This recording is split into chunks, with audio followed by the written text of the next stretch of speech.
The Midwest supporting, bruiser loving, positivity spreading, world's most dangerous podcast. Join former pro wrestler and promoter Dave Dynasty as he supports and promotes Midwest pro wrestling. Keep on growing with the Midwest Express. This is the Dave Dynasty Show. And welcome to the Dave Dynasty Show. This is essentially part 2 of the double shot. We just released an episode, releasing another to get us back on track, get us back on schedule. And we appreciate you being here.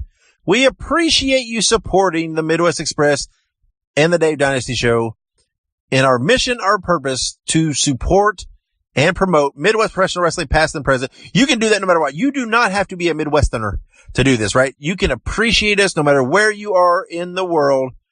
And if you're a wrestling fan and you want to learn more and you want to know more about the Midwest wrestling movement, then this is your central location. Thank you for being here. We have a great show for you today. We have an interview with young up-and-comer Dalton Williams, young Midwest guy. We're getting him a little exposure here, right? We're bringing him on, letting him chat. He talks about all kinds of things in his life and wrestling. So that's Dalton's on today. We have another Whatever Happened To from one of my closest buds in the business, one of the first guys that I got to know, a guy that helped me out tremendously when I got started, and a guy that I worked with a lot, that I managed early in my career. Had a great time, and he tells a few of those stories. That's right, folks. You get a few Dave Dynasty stories today from this guy. Our Whatever Happened To today is from Lucious Lonny Lee. What a great guy. And it's very cool. You gotta listen. You gotta hear what he's up to now, because man, you can still support this guy. He's doing cool things now. Check that out here in a little bit and hear all about that. Make sure you support him in those endeavors. And then we also have referee Manbun on today again. And hopefully things are rolling well for you out there. They are going well for us. We are back on track with the Midwest Express and the Dave Dynasty Show.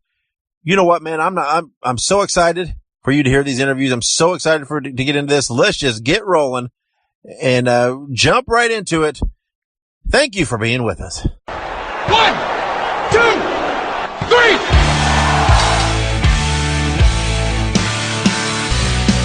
Here's my man.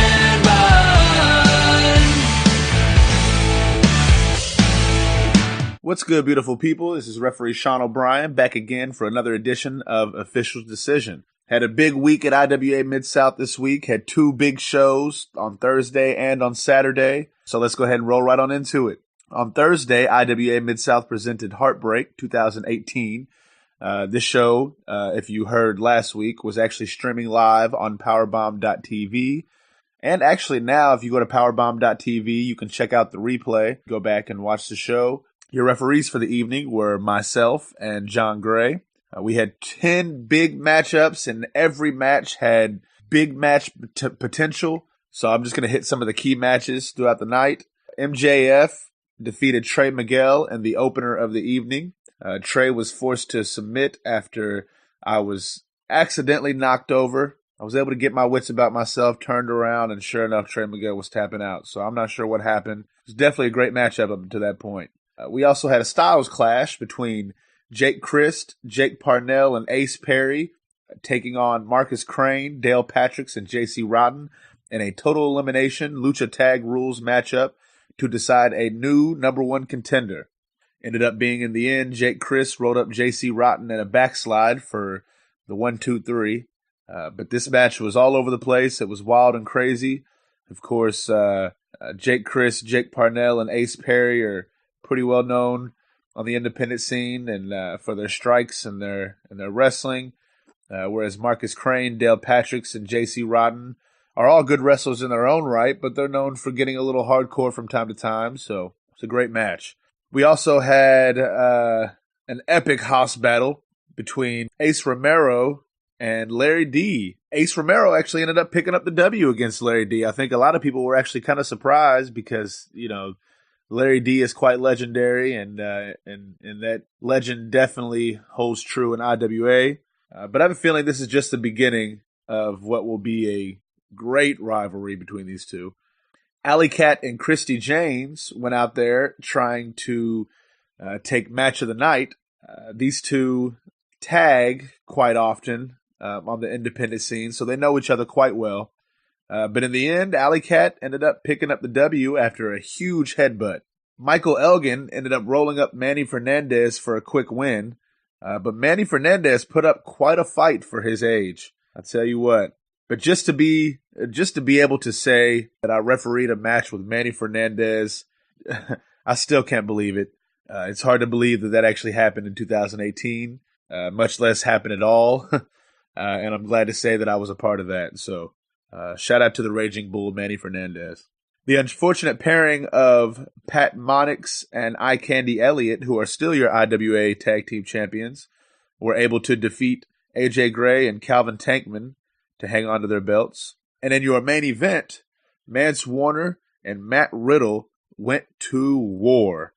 I definitely recommend checking this match out if you get a chance. In the beginning, Matt Riddle tried to keep Mance Warner grounded and tried to submit him with a few different arm locks and key locks. And at one point he had a leg lock on him. However, Mance being Mance, his usual tactics, he was able to bite his way out of any and every hold that Matt Riddle had got him in. Check out the match and you'll know what I'm talking about. But eventually, Mance was able to hit Matt Riddle with 2 knees and a huge lariat to put Riddle away and retain his IWA Mid-South World Championship. Folks, all I have to really say about this match is it's one of my favorite matches that I've ever been a part of, that I've ever gotten a chance to referee. And not just because of the match, but a lot of that has to do with the backstory leading up to the match. Everybody was a little worried, thinking that Mance might get fired after this match. But of course, Mance was able to show that huge heart of his and was able to hang on to his belt. Let's go right on into Saturday. On Saturday, IWA presented Hardcore Heartbreak.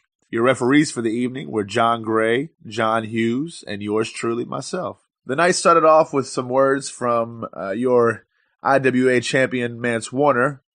Mance was feeling himself and was quite confident, so much that he told Ian that he was booking the show.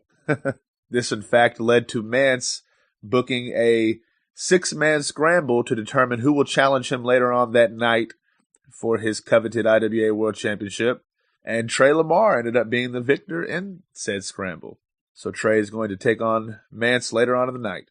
We saw Eric Wayne pick up a victory, as well as a surprise upset by Eddie Only over Calvin Tankman. And then in the championship match, Mance Warner ended up putting a whooping on Trey that I don't think he's ever experienced before. His confidence from earlier that evening and from the night before, the match before against Riddle was carried into this match, and he was able to put Trey away pretty easily. And after this week, still your IWA champion is Mance Warner. After the intermission, it was time for things to get a little bit hardcore. Unfortunately, I was unable to watch the Brad Cash versus Josh Crane match, but I definitely recommend checking it out because I heard a lot of great things about it. So when you get a chance, check that one out. Trip Cassidy went one-on-one with Arrow Boy in a barbed wire massacre match. Basically, that means the ring was surrounded with all kinds of different weapons with barbed wire attached to them somehow. There was also boards with barbed wire attached to it. As you could tell, this match got crazy.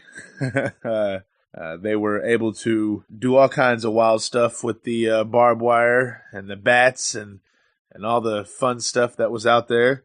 But in the end, Arrow Boy ended up sandwiching Trip in between 2 of the boards and put him away with a swanton off the top rope. And your main event of the evening for Hardcore Heartbreak was quite insane. Let me just start it off by saying that. It was Dale Patrick's going one-on-one with Violento Jack in a no-rope barbed wire with light tubes attached to the ropes.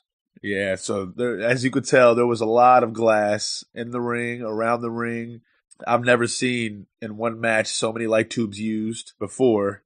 And to be honest with you, it almost felt like Dale Patrick's and Violento Jack were almost trying to match each other's craziness with one another. There was a couple different scenes where Violento Jack would take a light tube and hit Dale over the head with one, and then would hit himself with it to fire up the crowd. And then this match got wild and crazy, you all. I definitely recommend checking out this whole entire show when it drops.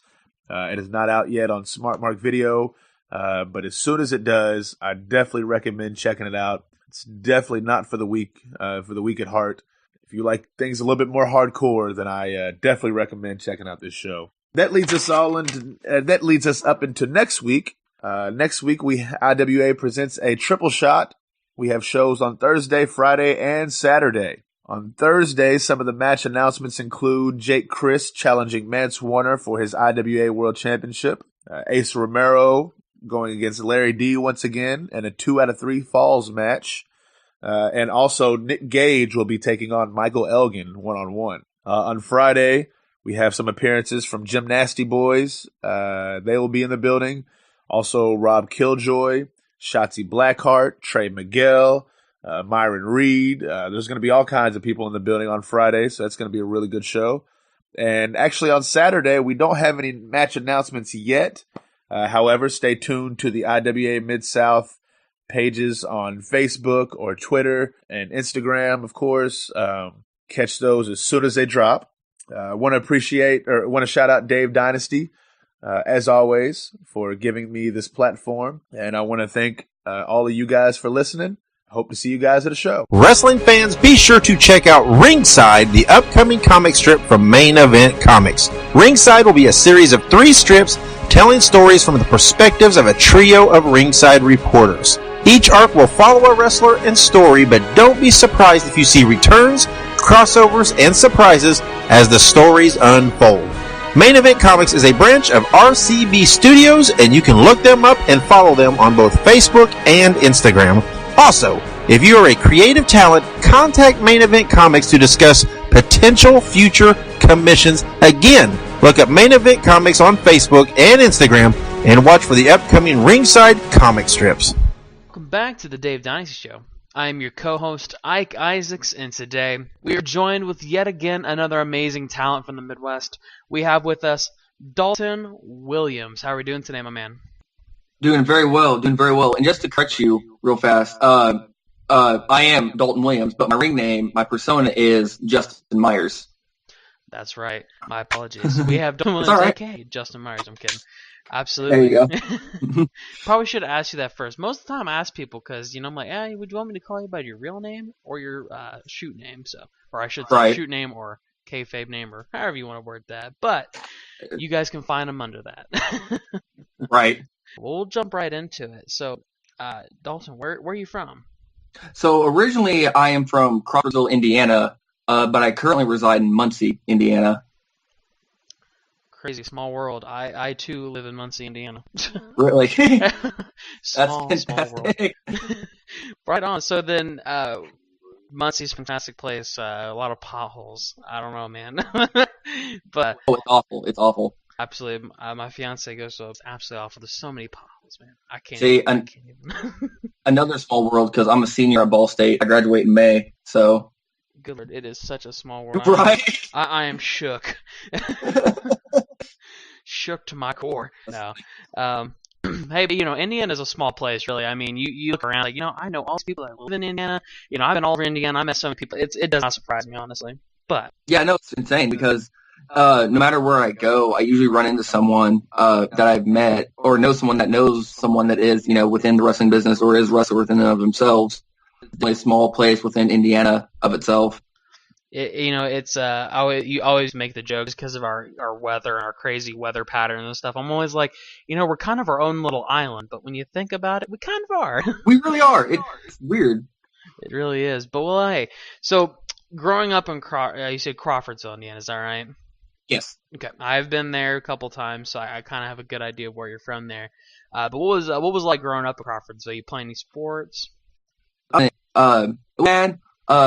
It's probably like a third the size of Muncie. It's a rather town. Mm-hmm. Growing up, we really didn't do a whole lot. You would either, go to school, and then once you got out of school, you'd either hop on your bikes with your friend and go right around. You would sit at home and watch TV with some friends. Nothing really too major. Growing up, I was in a part of multiple sports. I played basketball, soccer, and football when I was in elementary school because everyone plays, a little bit of everything. When I got to middle school, it was football and wrestling. My sixth grade year, I played football, but I didn't wrestle. When I got to seventh grade year, it was really weird because I didn't play football, but I started wrestling for the wrestling team. And then eighth grade year, I did both. And then once I got to high school, I didn't play football due to concussions. And then once I started wrestling season, my heart just wasn't in it anymore. So I didn't do any sports my freshman year. And then my sophomore, junior, and senior year, I dove for those last 3 years. So I kind of done a little bit of like everything that there is to do in high school or like school athletics. No, absolutely. Yeah, and that's a good thing too, as something I've found is that a lot of people who are really passionate about wrestling always have a pretty diverse background or some kind of background in sports, But you'd be surprised, this is a weird comparison, but, doing the swimming and diving thing, you have to be very dexterous. You have to be very, flexible, which does pretty well usually in wrestling. It does. And like when I dove, I was like semi-flexible, but I could barely touch my toes. And then by my senior year, I was able to like pull my foot or my entire leg up past my ears. It was insane. And then after diving was over, because I didn't do diving team once I got to Ball State. So all that flexibility was lost. So now I'm not as flexible as I used to be. Absolutely. Well, definitely, I don't think that's stopping you too much, though. Right. But definitely. So then, you kind of have that progression, with sports and stuff that eventually it turns into more. But tell us about your first memories of wrestling. Were you always a wrestling fan, or were you a wrestling fan before you really got into the business? So, like, it's really weird for me because I just turned 23 years old, so I'm not, like, that old. Only thing I remember, really, the earliest age, I gotta say I was born in 95. I probably was about 3, and I think I remember watching, I don't even remember, like, watching the entire episode. I think I remember just, like, a snippet of WCW and seeing Sting. And I think that's like the earliest memory. I don't even remember like if he was in a match. I just remember seeing him, and that was it. Because I'm trying to think. Because 95, 96, so like 98 would have been around the time of Black and White Sting, right?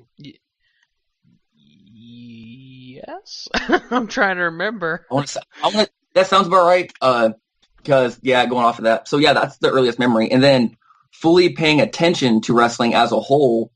My first pay-per-view that I actually ever watched was No Way Out 2003 with my Aunt Sherry. So I was about 8 years old. And it was kind of funny because the first ever WWE event I ever attended was the SmackDown right before that No Way Out pay-per-view. So I got to see Rock, Hogan, and a bunch of those guys. I got to see Biker Taker, which is still one of my best memories of. I've only ever seen Undertaker once in my life, and it was Biker Taker, and I'm okay with that. And then it kind of started from there. Ever since that one pay-per-view, I watched WrestleMania 19 after that. And then I didn't really talk to it, like, going on in life, besides those few times I watched it with my aunt. She was the real reason why I watched wrestling. And then when she passed away, I just kind of got to, I want to say middle school. It started to pick back up again. Absolutely. And then obviously something that like wrestling you wanted to do. It was no more like I don't want to be a spectator. In 8th grade, I believe. So I've been about 14, 15 years old. And there was they were way before I was ever around. And there was this, for lack of better terms, a backyard wrestling promotion. Okay. That ran out of a guy out saying, hey, like, come watch us. And the only reason why I found out about it was because I was with my mom in a car one day. And conveniently, the place they were having it was kind of up the road from where I lived. And I saw the ring in the backyard. I'm thinking, oh, what is this? Kind of doing. Some of them, they had no idea what they were doing. But when I got there, I ran into some friends of mine, especially one of them. His name was Patrick Yonke, who I was friends with. And they were like, hey, we, do this ourselves we do this at my house. He's like, you want to come hang out with us sometime? I'm like, all right, cool. So the following weekend, I go to their house, and they're literally just, for lack of better terms, foaming around like in the backyard. And it kind of progressed from there.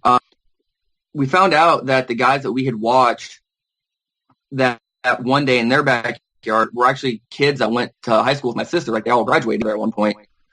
And so I became better friends with them. As we became better friends with them, we started doing our own stuff and our backyard wrestling promotion. We actually had a base that we made out of tires and plywood and like super crappy car padding and a canvas tarp. Like, it was just the most unsafe, uncomfortable thing you can imagine. But as we started doing that, those other guys said, hey, if you ever want to come up work out with us, you're more than welcome. All right, cool. So give or take 2 or 3 months or so, this would have been the summer of 2009 when all this happened. We go out to this farm that's like 15 miles out of town where these guys moved out to now. This is their new location. And the guy that we were in contact with, his name was Craig Montoya. He went by Maniac. And we found out that he partially trained with Don Basher out at WCWO. Oh, wow. And he was telling us how, like, they had a falling out or whatever. But he knew, he had been trained, or, so we thought. And so they set the ring up, and we started doing some drills and stuff. Not really like what you see in a regular wrestling school. He basically taught us the utmost basics of just a wrestling match in general. Instead of doing just like sitting there and watching tapes, it was like literally right out. He's like, here, do this bump, do this bump, do this bump. Now run the ropes. Now we're going to learn the universal international spot. So the drop down, leapfrog, hip toss. Like, we learned all that in one day. We're like, oh, this is pretty cool. We're 14, 15, 16, 17 years old, and we're learning how to be pro wrestlers, but yet we're still out in this yard, essentially. As we started to become more friends with them, we were a part of one of their first events out at this farm area that they dubbed, I think it was Hardcore Halloween. And my first in-ring match, I was 14 years old, and it was this concept called Moonsault Mayhem, where it was a multi-man match, elimination style. You eliminate someone by either doing a moonsault or a variation of one onto them. They're out. Last man standing wins. And it was funny because in that match, it came down to me and a guy who I had met through all of this, who is now a really good friend of mine, Anthony Lee. It came down to me and him. And Anthony, God love him, but he couldn't do a moonsault to save his life. Like, he went up to the ref and he's like, we're just going to change the finish. And the rest like, jeez. We're like running half-ass, turn, cross, whatever thing. Just smash my we're done. And I was 14 years old. That. And then going up, my first quote wrestling match, the same promotion that we had met, they called themselves UBW. It was Ultimate Backyard Wrestling because, with most backyard wrestling promotions, they're unique and original. And so they decided that they wanted to run an indie show. And so they booked our Crawfordsville Army in town, and it was around it would have been 2010 because it was on Sunday, and it was the same night as WrestleMania 26. And so they booked this, and I'm thinking, okay, like, they have us doing this, like, quote-unquote indie show the same night of WrestleMania. Like, there's no way people are coming out and watch this. That's good booking right there. Yeah. Right? Well, lo and behold, we had, like, 300 plus people in this building. I'm like, what the hell? And so I would have been 15 because my birthday was in February. We had the show in that late March, early April area. And so I always credit my start in the wrestling business as October 10th, 2014 as when I had my first match in a actual wrestling ring. And then my first independent show, I was 15 years against Anthony Lee again, that same night of WrestleMania 26. And so after the event, we all went to Craig's house, Craig Montoya's, and watched WrestleMania that night on repeat. So that was literally my transition into wrestling. And then from there, it was really weird because I was in high school after all this stuff started happening. So I would go to school, go to my class, whatever. I'm a freshman in high school. We would wrestle in our friend's backyard every so often and then do these UBW Ultimate Boneyard Wrestling shows. at one point, they ended up having to bring the ring back into town in Crawfordsville and store it somewhere, but they had nowhere to store it. And our buddy Bailey was like, hey, if you guys let us use the ring whenever we want to, you can store it in my parents' barn. They're not going to care. All right, cool. So he stores the ring in his barn, and so when we do our backyard wrestling shows at his house, we use their wrestling ring. People at our high school knew that this is what we did, mainly the backyard wrestling stuff, and our principals were like super cool with it, especially our vice principal. He was like, honestly, if you guys aren't out like doing drugs and just not being idiots, like that's cool. Like it keeps you guys from doing stupid stuff. So much so that my freshman year, when football season came around, so that same year of 2010, we got to have a wrestling show for our school's homecoming that night. They let us take the UBW wrestling ring, set it up in our parking lot, and then just us guys, us high school students, for our backyard wrestling shenanigans, and let us do a wrestling show. That following Friday, there was a club at our school that was like, hey, we're doing a tailgate party. Do you guys want to wrestle again too? And so they let us do it again the following weekend. And so we were really close with our school. And then we would always do stuff here and there, talk with them. Finally, we kept doing the UBW shows, and we came in contact with Brett Havoc and James. Okay. And at the time, we still hadn't been, officially trained. We were still doing we knew stuff, but that was really it. We knew some stuff. We weren't really growing. And Brett and KJ looked at me and my buddy Bailey, because we were the two that were like, we really want to, try to grow more. Not necessarily like make this a career, but just grow more. And he was like, well, if you guys ever want to go anywhere, let us know. We'll hop in the car with us and go. And so when people ask me, what does it take to be a wrestler? What should you do? I always tell them, go to a wrestling school. Go somewhere where you're going to have a reputable trainer, you're going to have a reputable facility, and actually learn the business properly. Me personally, I've never been trained at actual wrestling school. When I hooked up with Brett and KJ, I literally learned on the road. One of the first places they ever took us was in Monon, Indiana, for New Generation Wrestling, which was ran by Larry Hughes, who went by Poffo, and Brandon Westbrook, who went by Brandon Kruger. And pulling the Jeff Hardy method, they came up to me and they're like, how old are you? I was like, I'm 18, even though I was 16 at the time. Yeah. When we first got our actual first independent booking outside of these guys. And so I lied for about a good year and a half. And that was literally it. I learned on the road. And the more I kept doing it, I'm just like, I love every aspect of this business. I loved it. And so I wrestled almost every weekend when I was in high school, from freshman year up until my senior year. And I would be going to places like Evo, Pro, and Logan's WCWO, sometimes on Friday. Just a bunch of places in high school. I didn't turn 18 until second semester of my senior year. So all this thing at all these places underage. And I thought it was just amazing, because not a lot of people get to do that. That's true. That's true. That's most of my long spiel.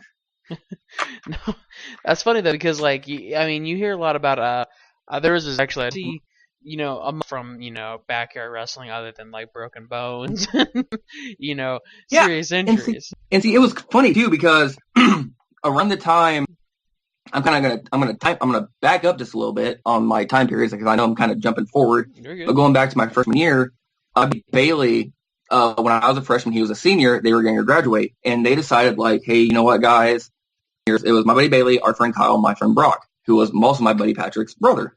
They were all graduating. They're like, hey, guys, shut down our backyard wrestling promotion, because they were graduating. I was were just like, their heart just wasn't in it anymore, And so we went to our school. Our principal, his name was Mark Hunt. Like, we want to have our last show at the school. Not what can we do? And he said, well, he's like, if you want to do something like that and go through one of the other clubs on campus or on school, you absolutely can. All right. And so we were really good friends with another teacher who happened to be an advisor for one of the clubs. Conveniently enough, it was the ping pong club. Our very last show at the school, they told us we need to have a club that sponsors us. Would you guys sponsor us? came to a conclusion. So he agreed to sponsor the show as long as any money that we made, if there was going to be any, went to the ping pong club. All right, cool, fair enough. So they agreed to it. We talked to the school. They're all happy, and they let us rent out our school's auxiliary gym. Not the big one that's really nice and stuff because they don't want to come up the floors, but still a rather large gym, probably about the size of like a National Guard Armory gym. All right. Okay. And so we charged $2 a person to get in. We didn't do concessions. It was just $2. It was all donations to the ping pong club. And we had brought in, just us wrestling guys. We brought in Brett. We had brought in KJ. And some other guys that we knew from backyard wrestling and stuff, like Anthony Lee and some other guys. And we went out with a bang. And I ended up leaving as the last champion for our backyard promotion, as a unified champion, because we did my match as a unification for our main belt and our hardcore belt, and I was the main champ, and my buddy Patrick was a hardcore. And at the end of the night, I got up the money, and we figured out that we had about 100, like a little over 100 people there. And then after all the money that we had made, not just from the $2, people also gave like a little bit extra when they got to the door. I think the club ended up getting like 2 or 3 like nice ping pong tables like out of the deal. So that was really, really cool. And then after we had closed down our backyard promotion, I focused more on independent stuff all the way up with Brett and KJ traveling around. And that's kind of where I'm at now. Yeah. See, definitely, that's actually really interesting because, if I'm being honest, I don't think I've ever heard a startup story like that one, ever. Right. So it's definitely unique. So, I mean, I definitely give you props because, like you said, I mean, you didn't really have formal training, but you kind of learned on the go. You kind of learned on the run, which is a talent in of itself. I know that I'm not good learning under pressure, or so. Right. And it's really cool, too. Oh, go ahead, bud. No, I was going to say, definitely props to you. Oh, thank you. And I don't want to, this isn't me, trying to toot my own horn, but I feel like I came up in, this weird spot in time. So I come in at 14 years old, and, I did the independent show for those guys the night of WrestleMania, and then I started doing some more stuff in the summer, and I go to WCWO for the first time, and I find out I'm in a tag match, and it's me and my buddy Bailey, and we're both going to be under mask because we're super underage. Well, he was 17, I think. And we're going to be in a tag match against Joey Kid Owens and a guy named Chris Lee. And the guy that took us, a buddy of ours named Brandon Help, JKO walks up to him and looks at me and says, "How old is that kid?" And he goes, "Oh, he's about 15. And JKO comes up, slaps me on the back and says, "Kid, you're my tag partner tonight because you don't want to beat the crap out of me." Yeah. And so my first night at WCW in a tag match with JKO in my corner because he didn't want to beat me up because I was super young. And then going from that, I came up in a weird time where guys who I consider Indiana legends, they were my mentors. So Steve Wilson, who was first Osiris, then became Congo Kong. Mm-hmm. He was one of my big mentors. Donnie Simpson, who was Hillbilly Jed and JD Moriarty. Guys like Rob Raymer, Sexy Sean Cook, Guy Lombardo, Billy Bart. There's a bunch of other ones that I'm trying to think of, but I came up during that time when some of these quote unquote Indiana old timers were still around, and I thought that was really cool. And as I progressed in the business, I started meeting Jonathan Wolf when he was still young, Sean Kemp when he was still young. Now, granted, I'm only 23, so it's weird saying how I still met these kids when they were young, when they're not that much younger than I am. Cole Radrick and guys like that, and I was still a couple years into the business, maybe 3 or 4, when I started to meet guys like Trip Cassidy, Dale Patricks, Ace Perry. It's really weird for me saying that, I'm 23 years old, and some of these guys who are not that younger than me or just a little bit older than me, yes, they've done a lot more than I can say they have done a lot more than I have in my career. But it's weird knowing that, I'm the quote unquote vet. And I don't know, it's weird, especially when I go to places where I meet someone who's in their 30s and this is my second or third match, and I come in at 23 and I'm this is my 8th year. Yeah. It's weird. You're just I've been doing this for nearly a decade. Yeah, and I'm it's weird because I don't want to, I am one of those people who has the old school mentality of, it doesn't matter, what someone has done in their career. Like, if they've been doing it longer than you, like, they probably do have some good advice. Whether if it's good or bad advice, like, still take it, because they're probably going to know something that you probably don't, or just a different point of view. And so it's weird when I go up to people who are, in their 30s, like late 20s, early 30s, that are just starting out, and I'm the guy trying to give them advice when I've been here, like, super long. It's like, why is this kid coming up and talking to me and telling me that, like, I should do this or, like, consider this? Like, it's weird for me because I don't know how to, like, approach stuff like that.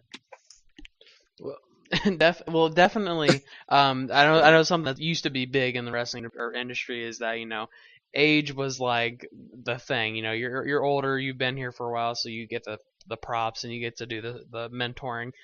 But Yeah. I definitely think in the world now, when you have the Cole Radricks and you have the Jonathan Wolfs and you have these really young guys who have started doing this for a while, or your Corey Storms who, God, I saw. Yeah, like I saw this kid blowing up, and a really good friend of mine, Michael, he goes by Jacob Braun. He's in the tag team with my really good friend Mark Vandy in the Gingerverse, and he wrestled him not that long ago at New Wave Pro. And he's like, "Yeah, dude, this kid's only like 16." I'm like, "What the hell?" Yeah.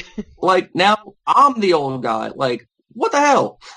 That's exactly right. I was gonna say, you got kids like that, and you're just like, oh yeah, it's okay. You got some footing to give that advice. I mean, Yeah, I definitely think the times are changing, if you will. they are.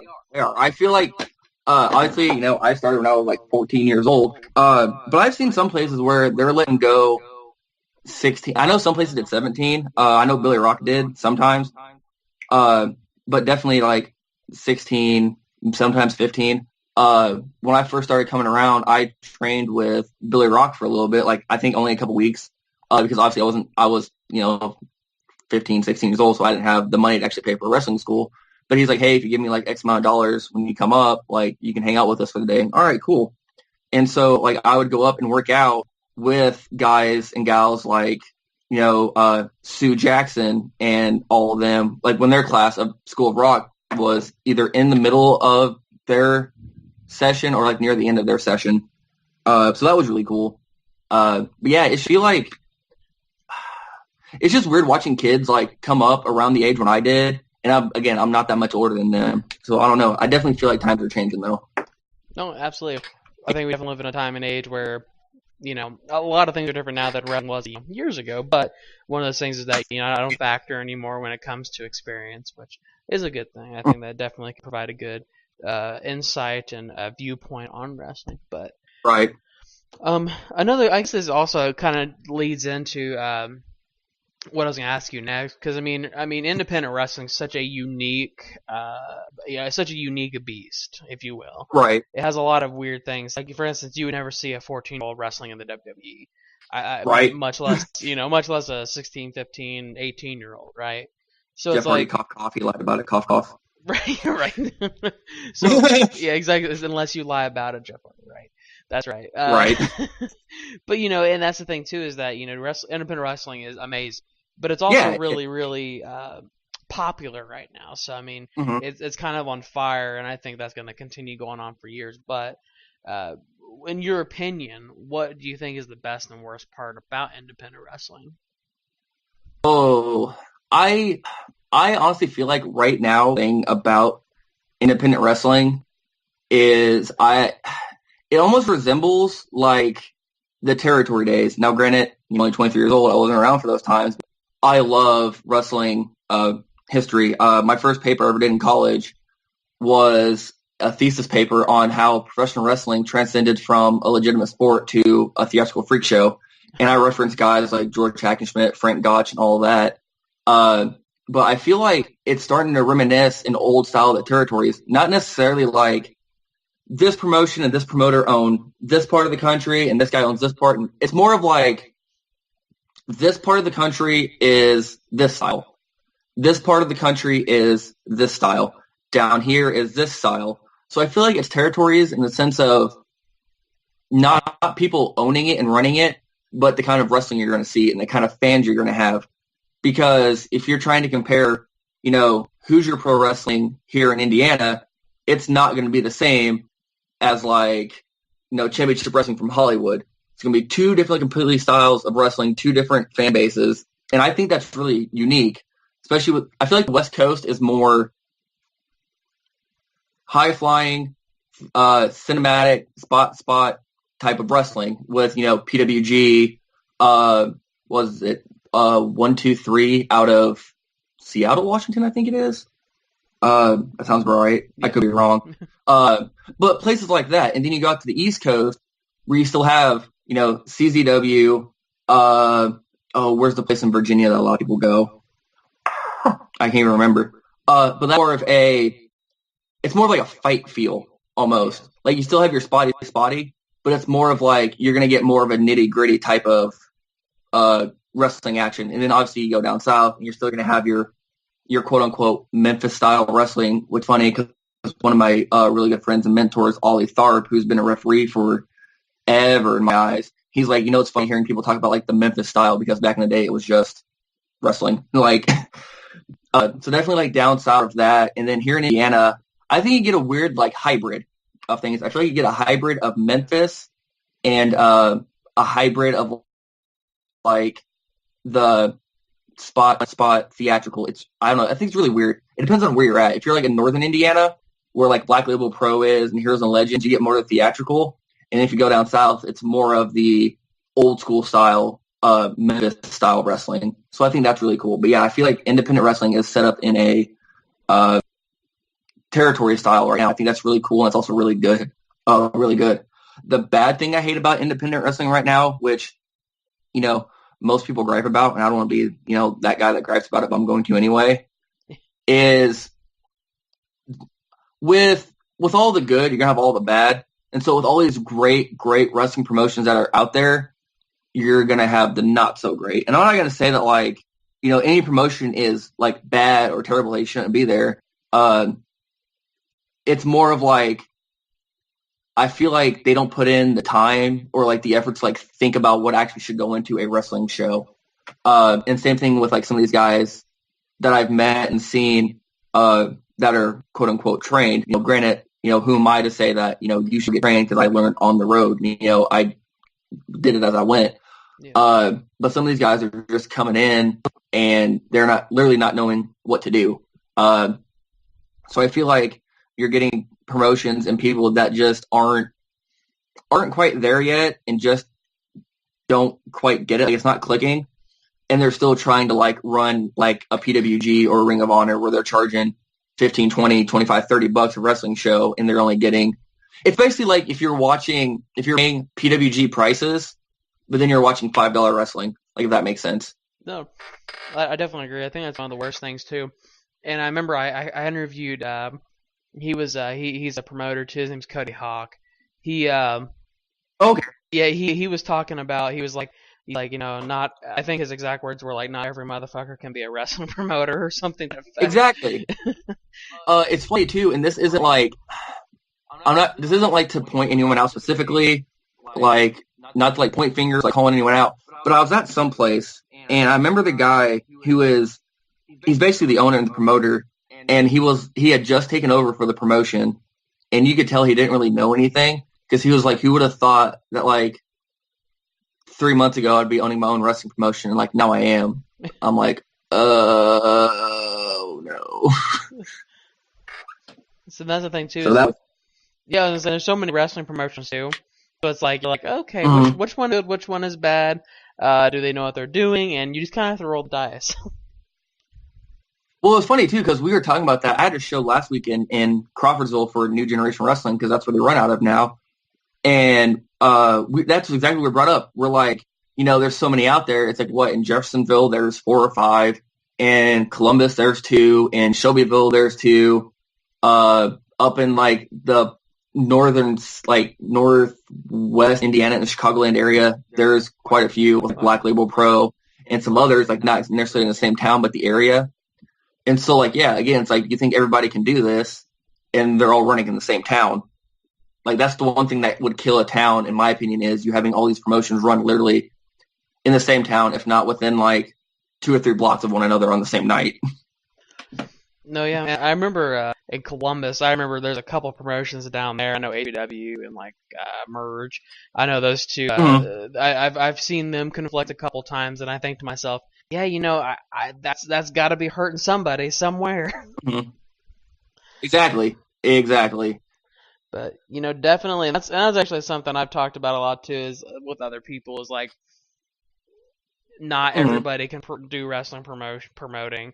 Just like not everybody can do wrestling. I would never be a wrestler. I am not cut out to be a wrestler. I'm an interviewer. That's what I do. I talk. Right. But definitely, that's a fantastic conversation. I feel like there should be like a movie made about that, like a documentary, because I feel like you get a lot of good stories. And like stuff like that really intrigues me too, because I mean, obviously I don't run my own promotion. Like depending on where I'm at, if the promoter asks me a question or something, like I'll give a little bit of insight or whatever. But I don't know. I'm really intrigued with that stuff because, like I said earlier, I'm a senior at Ball State. When I graduate in May, I'll be graduating with a telecommunications degree in video production and a minor in television script writing. So like two things that go hand in hand with pro wrestling. Yeah. And so that's stuff that amazes me, how like promotions don't think about, like, there's one thing about setting up a ring, getting a building, putting out flyers, and, having paid customers come in. But if you don't have the emotional story value between your wrestlers, if you don't have anything for the crowd to invest to besides just watching guys, for lack of better terms, fumble one another with no context, then what's the point?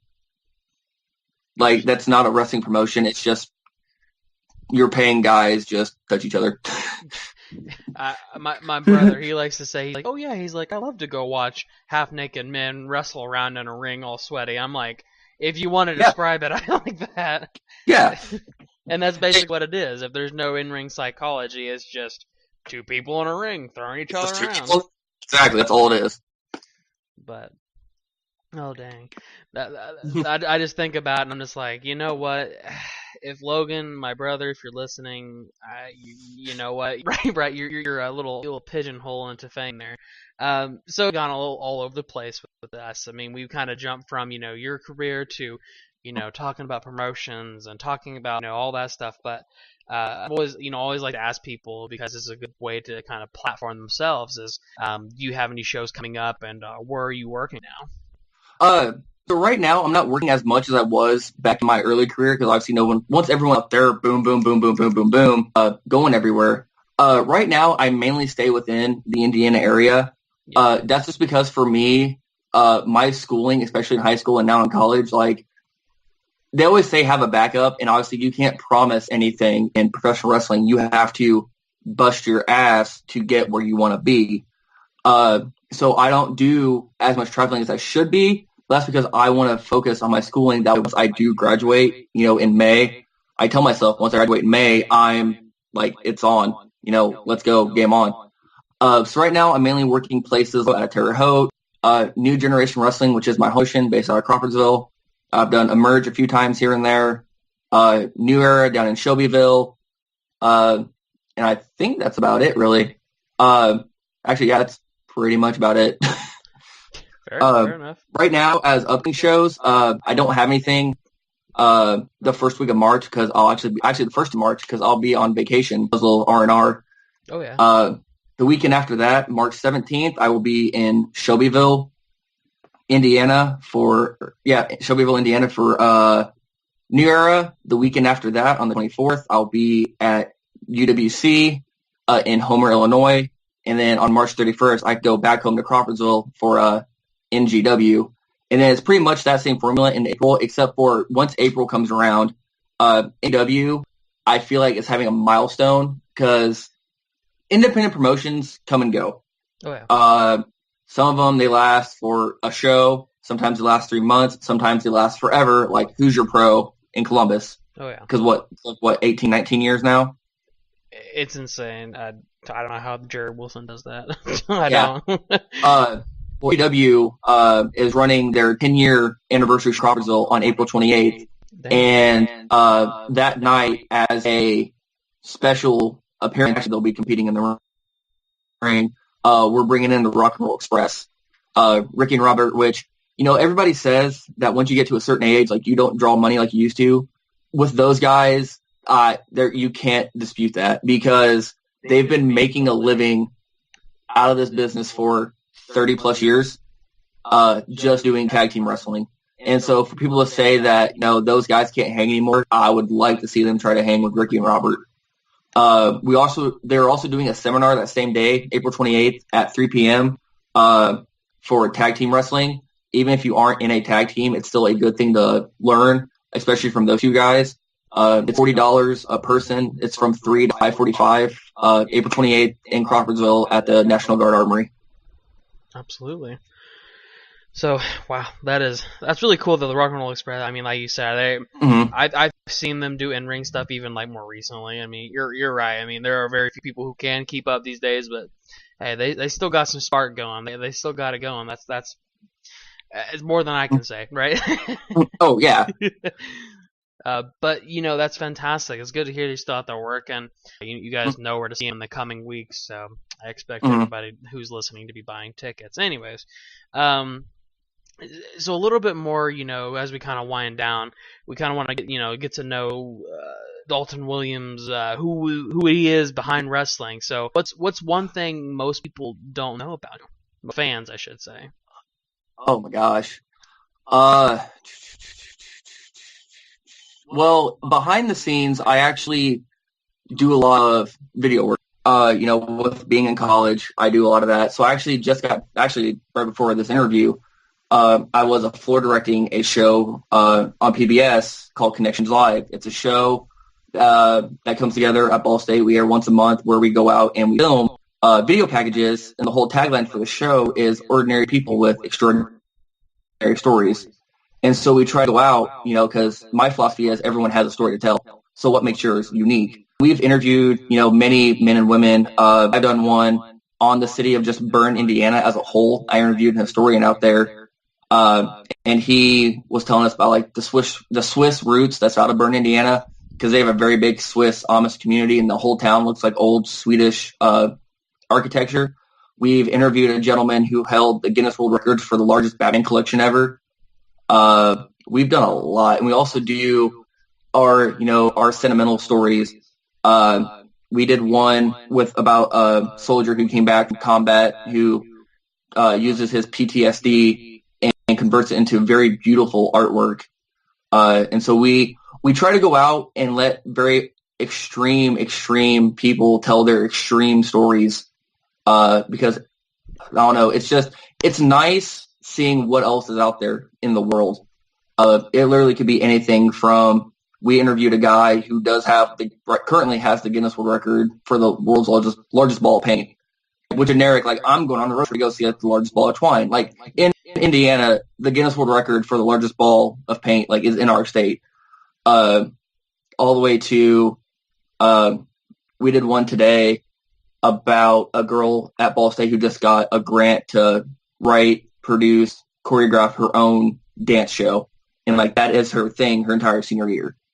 So it's really cool to do that kind of stuff. Other than that, I'm your typical kind of dude. Really, like, I collect pop figures, crap ton of them. I'm a huge Spider-Man fan. He is my go-to superhero. I have Spider-Man all up and down my walls. Movie enthusiast, video game player. Don't really read a whole lot except for comic books. I don't read those a whole lot. I usually read I read like Facebook and Twitter. Like, that's my education for the day. Yeah, pretty much I'm just a normal person that likes to sit back and just enjoy life, man. Like, it's like literally David Spade says it best in Joe Dirt. Life's a garden, dig it. So why not enjoy it while it lasts? Absolutely.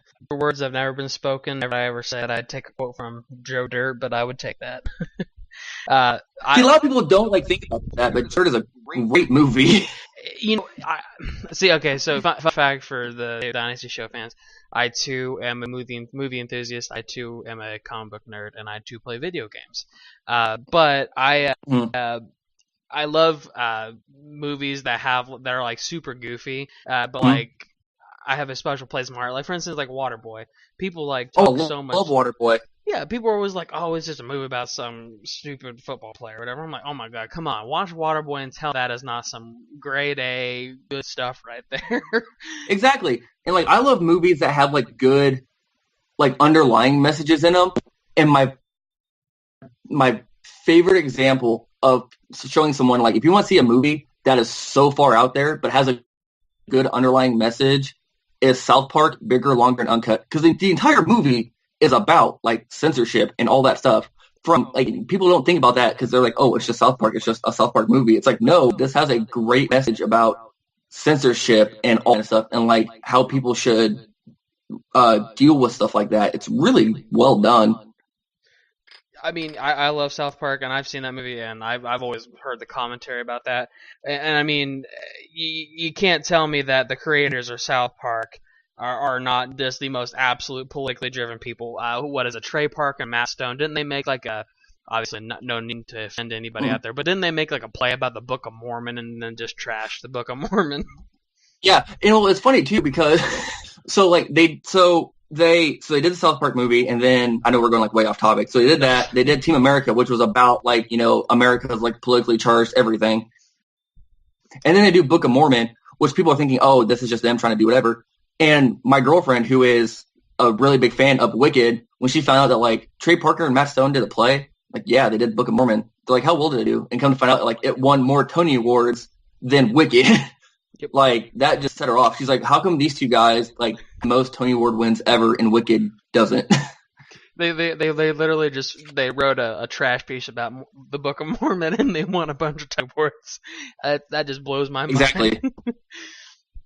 But I gotta ask, just for my sake also, what is your favorite video game, or if you have like a top 5 or whatever? So I'm a big video game collector. I think right now in my possession I have like 3 PS1s, 3 PS2s, and then N64s and SNES. And the games right now are I grew up, my first console was a PS1, so I love Crash Bandicoot. So when I got the Insane Trilogy, I was dead for a week. Spyro. My all-time favorite game series right now is the Uncharted series. I think it is one of the most beautifully written, beautifully created. The story, the voiceover with Nolan North, who I think is a voiceover god. Oh yeah. It's by far one of my favorite video game series. And then, you know, your occasional Mario parties on the 64 and all that kind of stuff. So I would definitely say, though, my favorite is the Uncharted series. Absolutely. I like Uncharted. I've not played them all, but you seem like a PlayStation guy. Have you played Last of Us? So no. No. Okay. I played like the first 10 minutes. So obviously for those who play the game, like, you know what happens in the first like 5 minutes of the game, you know, break your heart, cry, go into the corner, you know, and oh my god. Yeah, it's awful. It's awful. So like, I haven't played it, which is terrible too, because as a video game person that I am, there are some of the more like well-known games I haven't played yet. Like, I've played all the way through, at least I haven't played Last of Us. I own Horizon Zero Dawn. I played the crap out of it when it came out. Still haven't beaten it yet. Right. But no, most of the games that have come out, even though I haven't played them, I know a good chunk about them. So, but no, I think Last of Us is a great video game series as well. I'm looking forward to the sequel, so I should probably play the first one. Right, yeah. That's how I am. Again, we'll get back on topic, Dave Dynasty fans, don't you worry. But last note about that, I'm a huge horror game enthusiast, so Resident Evil is my all-time favorite video game trilogy. I'm playing through like all the old ones and stuff, but fun stuff. Anyways, back to wrestling, right? Yeah, back to wrestling. Last couple things for you. These are just questions we like to ask because, you know, we want to know where you're going, where you're kind of going with your career, wrestling career in general. Obviously, we kind of touched us on a little bit, but what are your goals for 2018? Obviously, after you graduate. So my goal after I graduate is I'm still, with most independent wrestlers, they're gonna, you know, have their wrestling, but still gonna have a shoot job. I would love to at least find a secure job with my degree. I've looked at internships with Turner Broadcasting. I sent in one internship for Stanford headquarters at Titan Towers over in Connecticut for video production. So I'd love to find a production job, but I really want to break out in the wrestling business. I was doing very well for quite a while, mainly staying in Indiana, some out-of-state stuff because I wanted to focus on my schooling. Then my sophomore year of college, so it'll actually be 2 years this Friday on the 2nd, I tore my ACL the beginning of 2015. So that put me out for an entire or 16, sorry, I can't math, at the beginning of 2016. So that put me up for that entire year. And so my first match back was last May. So I'm coming up almost on 1 year since I got back in the wrestling business. So I look at it as I had my first major injury. Let's go. Like, we need to do something. And like a lot of people ask me, they're like, no, who are some guys that you've worked with and whatnot? And you look at guys, you know, like Cole Roderick, who's worked with Sami Callihan, Jonathan Wolf has worked with Chris Hero, you know, and all these younger guys have worked with some of these big names. And on the spectrum, we're like, I have been on shows with guys like that, but I've never gotten to like work with anybody like that. I don't know if it was just like not my time, or if the stars just haven't aligned, or like when those stars do align, it's going to be someone huge. But I've never had, you know, my match with guys like Tommy Dreamer, Sami Callihan, Al Snow, like any of those guys. So my goal is to try to, you know, work with one of those guys, or like not those guys specifically, but like a name, because in this business, you're only as good as the people you work with. Yeah. Basically saying that, like, you know, the only way to get better is to work everyone. You have to walk across all paths of our business to truly come into your own. So I feel like once I get to that point where a promoter says, hey, we want you to work with, you know, this name, I feel like I've finally come full circle in that. So I still don't have like that big wrestling name under my, and I feel like it's also a testament to myself because, okay, I've been doing this for, it was 8 years this past October, 9 this coming October. My entire teenage, early adult life, I was out for an entire year with an injury, you know, I'm back.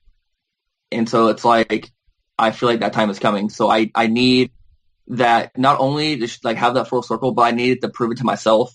Because you could be the hottest star in just the state of Indiana, literally just state of Indiana. And if a promoter comes to you and says, hey, we want you to work with, we'll say Al Snow. We want you to work with Al Snow.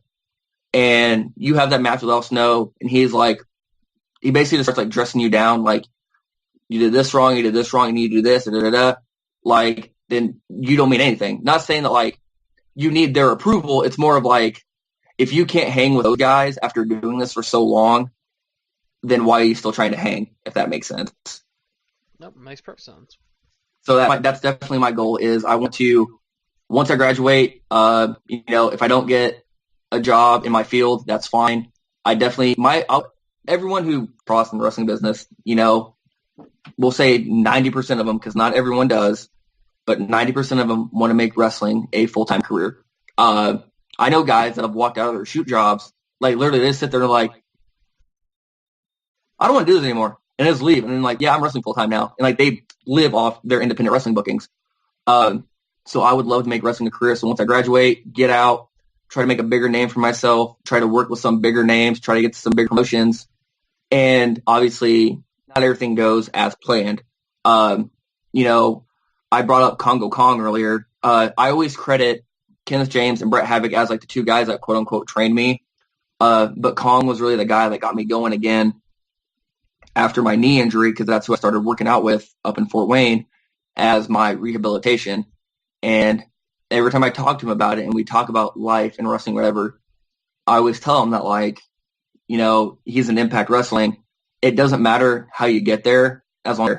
So to me, that means, you know what, if the universe says you can't make your living as a wrestler, whether it be for Impact or, you know, Ring of Honor or WWE or wherever, if I like get a job as like a video editor or a writer or a producer or like something of that caliber, I'm still working within a business that I love and that I am passionate about. So to me, if I'm not out there, you know, every Monday, Tuesday, Thursday, whatever, I still win, because I'm still working in a business that I love and a business that I'm passionate about.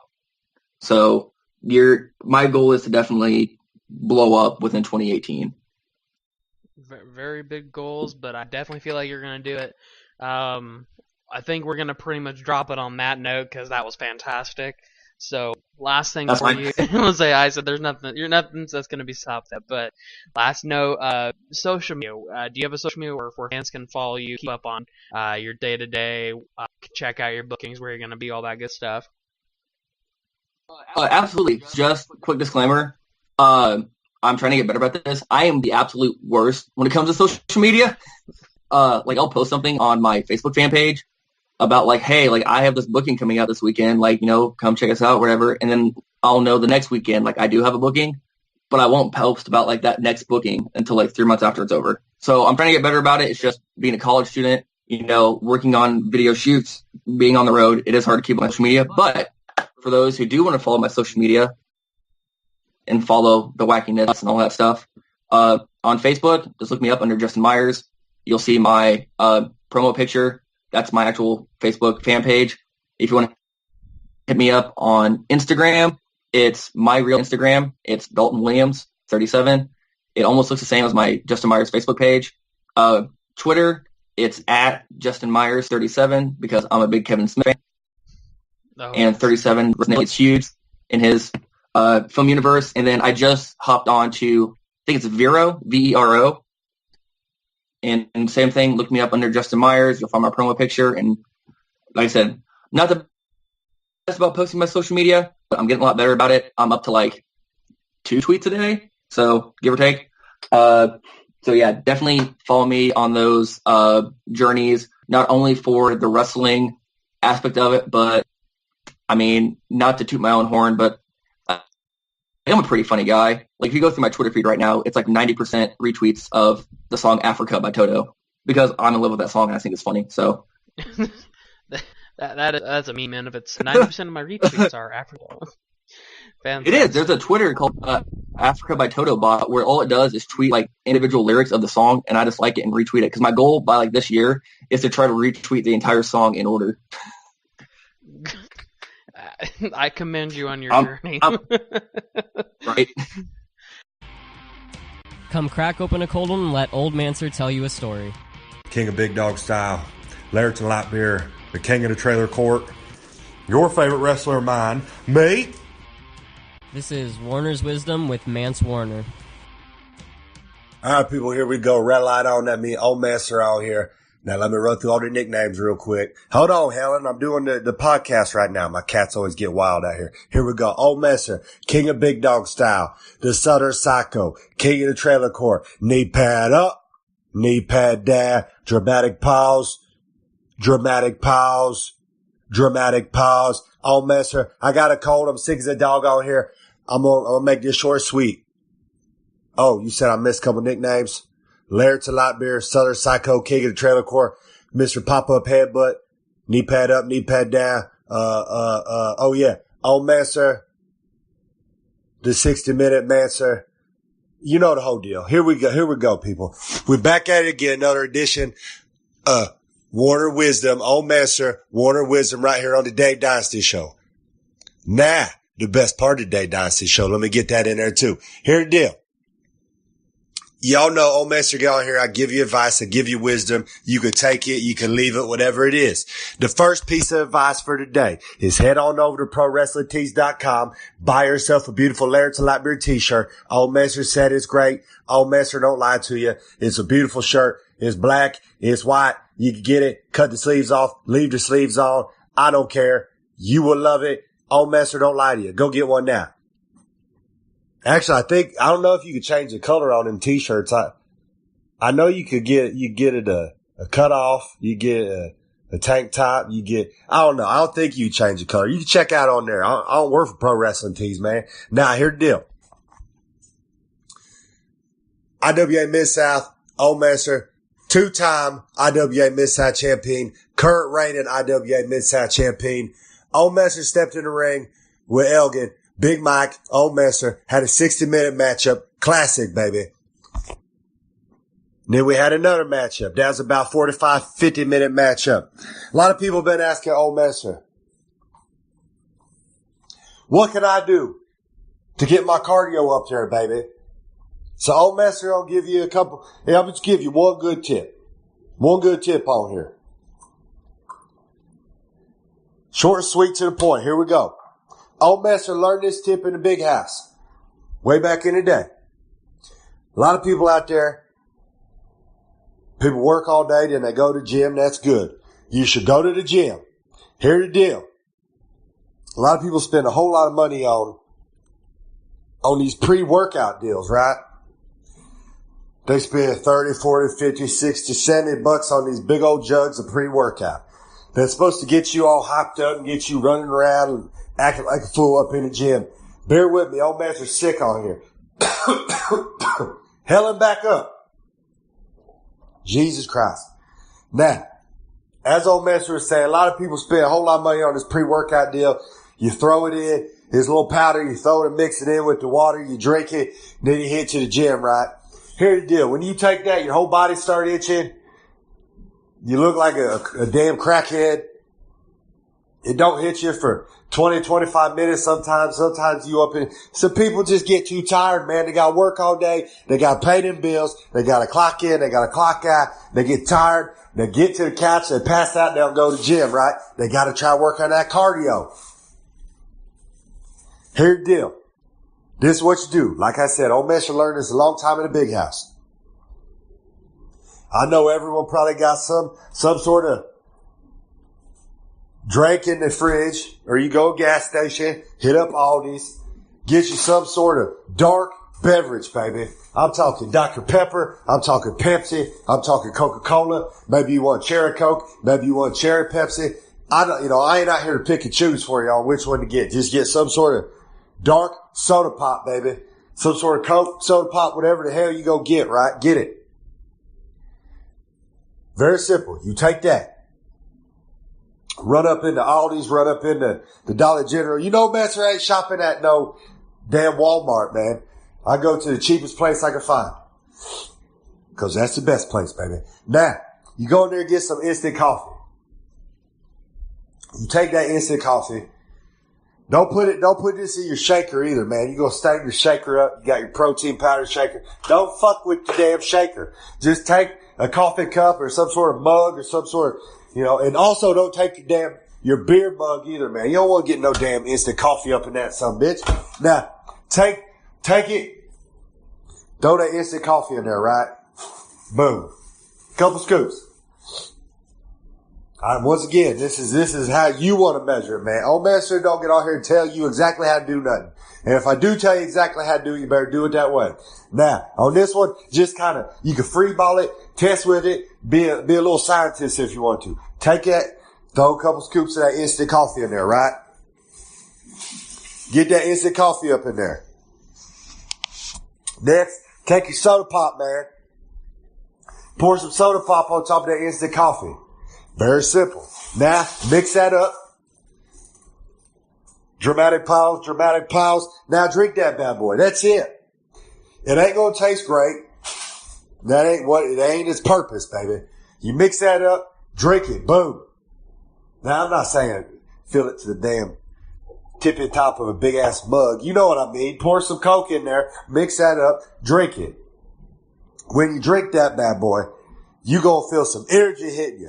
You don't gotta go waste $1 on a Rip It. You don't gotta go, Old Master ain't spending no $3 on a motherfucking, damn, Rockstar energy drink or one of them, what's that other one, Monster shit? No, baby, I'm gonna get a Rip It. But with this, you don't need a Rip It, man. You don't need to spend 30, 40, 50, 60, 70 bucks on a damn pre-workout.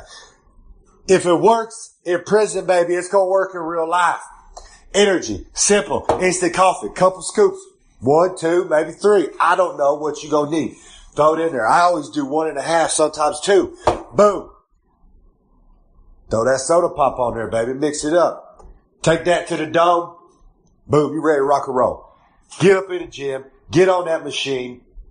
Go outside in the trailer court. Run around in circles. It don't matter. Get that cardio up, baby. So you can be like a 60-minute Mancer, baby. Now, next thing. If you want to. When you're in the big house to get a little pack of Kool-Aid too, you can throw that in there if you want a little bit of sugar up on that son bitch. But I'm telling you, just the coffee, the instant coffee, and the soda pop is good, man. You could take this, eventually you go get hooked on it, and you're going to be doing it every day. That's just the way it works, man. But like I said, it's a lot better than spending fucking $40, $50, $60, $70 on the damn pre-workout stuff, on the concentrated performance powder energy. You don't need that, man. You got instant coffee, costs you $1.50. Get a thing of instant coffee. You up at Aldi's, take about 8 steps away from the instant coffee, take a sharp right, walk your happy ass, couple more steps, probably about 6, 7 steps. Right there on the right, you got that Coca-Cola, you got that RC Cola, you got that off-brand, baby. Off-brand, where it's at. You spend $2.25, $1.25, you walk out with energy for months, baby, months. Old Master don't lie to you on here. Now that's this Old Master's take on it. You can take my wisdom or not, baby. It don't matter. It's fine. Old Master gonna keep doing it because, like I said, 60 minutes, 50 minutes, 55 minutes, 65 minutes. It don't matter, baby. Okay, Old Master gonna get off here. I'm sick as a dog. I'm gonna hit up some of these, this off-brand Dayquil and that fucking Tylenol PM. I'm gonna be passing out soon, baby. Old Master gonna get off here. I'm gonna mix my light beers with that, and I'm gonna sleep real good tonight. Y'all have a good night. Old Master, once again on the Dave Dynasty Show, best part of the Dave Dynasty Show. Old Master, Helen, you got anything to say to these sons of bitches? Helen, they didn't hear you. You got anything to say out here? Helen? Nope, she don't want to talk this episode. Maybe next time. All right, Old Master will get off here. Y'all enjoy. Oh, Master's Mud, baby. That's what I'm going to call it. I'm going to call that Master's Mud with that damn instant coffee and that soda pop drop on there. Boom, take it to the dome. You ready to rock and roll? Hit the club, hit the damn bar, hit the damn workout, run around the streets, run for the police. It don't matter, baby. Get out there, get the energy going. Helen, we out of here.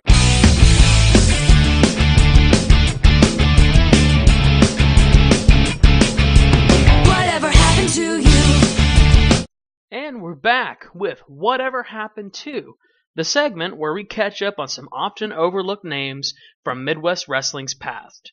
I am Mike Isaacs, and today we are chatting with none other than Lucious Lonny Lee. That just rolls right off the tongue, doesn't it? It sure does. Well, hey, Lonny, how are we doing today, though? Are you doing all right, my man? Doing great. How about you? Hey, living the dream, sitting at home, just hanging out. Can't do anything better than that, right? No, nothing at all. Well, all right, well, let's just go ahead and jump right into it. So, first question, as always, tell us how you got started in wrestling. Let's see how I got started. That would be, I was starting to be trained by a guy named Roger Bland. And then we were bumping on concrete, for crying out loud. I had no business doing that. Nobody does. But I was young and very stupid. And then I went to Danny Davis's and worked out there for a little bit. And then I just jumped right in. Oh, absolutely. So then were those just a couple of your trainers? Do you have any other trainers or anybody else that kind of took you under their wing? Moondog Spot. Okay. So then, obviously, that's always a good way to start with wrestling. Just jump right in. That's the best way to do it, right? Yeah, that's a good way to get hurt. Yeah, that is true. Taking bumps on concrete, that'll do it. Yeah, I was very foolish. But I think a lot of people do that though. They're very amped and they're ready to get into wrestling. They'll do just about anything. But yeah, but you've also got to weigh the options. You're going to get old one day, and taking bumps on concrete is quite foolish. And I don't recommend anybody doing that. No, absolutely. I think some people in the wrestling industry today should probably take notes. Yes. I don't watch wrestling today. I gave that up when kayfabe went out the window. And when Moondog Spot died, that was kind of the end of it for me. No, I gotcha. Well, some people would probably say that you're not missing a whole lot. Well, I would probably agree with them. Yeah, it's not like it used to be. No, absolutely not. And I got a funny story. This is we were wrestling in Columbus for Jerry Wilson's promotion, and Dave Dynasty was my manager, and I used to like to throw water on people just to get them riled up, and because they already hated me. So we get into the ring, and the only people that know that I'm going to do this is myself, Dave Dynasty, and the ring announcer. I think his name was Walter Terry. So we get into the ring. He's announcing me, and Dave snatches the mic and says, "The only one that's worthy enough to introduce Lucious Lonny is me." And I threw the water on him. He had a nice suit on, and I told him it was all washed up. And the reaction was just, people gasped. They were like, and then they started booing even worse. And Dave, we got in the corner. Dave was like, "Yep, that worked." He was a good manager. I really enjoyed working with Dave. Yeah, I sometimes enjoy working with him. Sometimes, no, I'm kidding. No, Dave works hard. Dave was a very hard worker. I've never I heard he actually started wrestling. I was out by then, but if he was anything like he was when he was a manager, he probably did pretty good. Yeah, I mean, he's kind of done it all. I mean, he after he stopped wrestling, he started doing promotions, and he also did some ring announcing and stuff like that. So I mean, he's kind of did a little bit of everything, and I got to say he's been pretty successful. So I mean, I've never seen him manage, but I'd imagine from what you're saying, he must have been something. Oh, we had a lot of fun. We had a lot of fun. This the things that he and I both thought that the same things were funny. And so we would, he knew how to get a reaction, and if I maybe wasn't thinking of something that particular day, he would think of something and it would just go over well. We would think it was funny, the people in the crowd, because there was kayfabe back then. They didn't think it was funny and they wanted to kill us. Yeah. So, those are the good old days when people would pull a knife on you because they thought you were really a bad guy, right? Oh, well, one day, Disco Jack Frisco was my tag partner. We were wrestling in Marion, and if memory serves right, this is back in the 90s. They burned the place down. They were so angry. They were waiting for us with knives and guns, and but then again, Jeff did take something a little too far. You got to know when to back down. He was a little green, and I was trying to give him a little experience and tag up with me. And he knew how to get heat, but man, this one night it really wasn't his fault. It was the people that we were working. The guy didn't tell his wife about kayfabe. Didn't say, "Hey, this isn't, this is a work." Didn't tell her. She believed it. So she come up and threw a bucket of mop water on him. And he got so upset he grabbed her, and I had to go down there and say, I grabbed him, got him off of her, and I had to attack my own partner. It turned into something that was one of our last matches together. It turned into something that it really shouldn't have. And, I had little girls that I would take with me, my daughters, and we had to get out the back door. And I remember it was about 20 feet away from where everybody was waiting at the front door. We slid into the ring. There was an escape. It was an old theater, and got in the car and took off in our, half dressed, half undressed. It didn't matter. I got my kids, and we all got out of there. And that was kind of towards the end of my career too. That's when I realized maybe I've got little girls. I don't need to be doing this. Thanks. And see, that's the rough part too. I mean, having kayfabe was a good thing and a bad thing. Good thing was that you still had the illusion, you still had the wonderment of wrestling. And I feel like some people still have that today. I feel like this could be like a huge documentary, like the death of kayfabe or something. But one of the bad things is that people were serious. People took it serious. Like you said, they were probably. I mean, if you would have went out into that crowd, they probably would have killed you. Like that's. No, they had to get us out. They had to call the match. They had to get us out. And the thing is no matter what, you always tell your loved one, hey, for me, even though I told my children, Daddy's not really hurt, Daddy is fine, they would still cry. And, but, if you got a wife or something, you need to let them know that when they're putting the boot to me or they're showboating or whatever they're doing, I'm not hurt. But if you don't do that, then you're an idiot. That's, you can't, there's just no two ways about that. You need to let some people know. No, absolutely. Loved ones. I mean, don't go out and advertise that out to the crowd, but, just your loved ones, let them know. My grandma didn't know. And she thought when I won the tag champion down at Moondogs that I had cheated. And she was yelling at me to take the championship back, that I was raised better than that. And why am I coming off saying I'm a Canadian when I know you're not. I know where you were born. Okay, Grandma, thank you. And I never did tell her. She did not like me wrestling at all. Why do you get those people so upset? You could easily just go out there and play fair and square. But why do you got to play dirty? Okay, Grandma. You're like, it's but that's, right. Yeah, I feel that if we'd have had Dave in our corner the night that Disco did that would have wound up different because Dave would. But then again, I don't know, man. That lady had that mop water. I don't know what Dave could have done.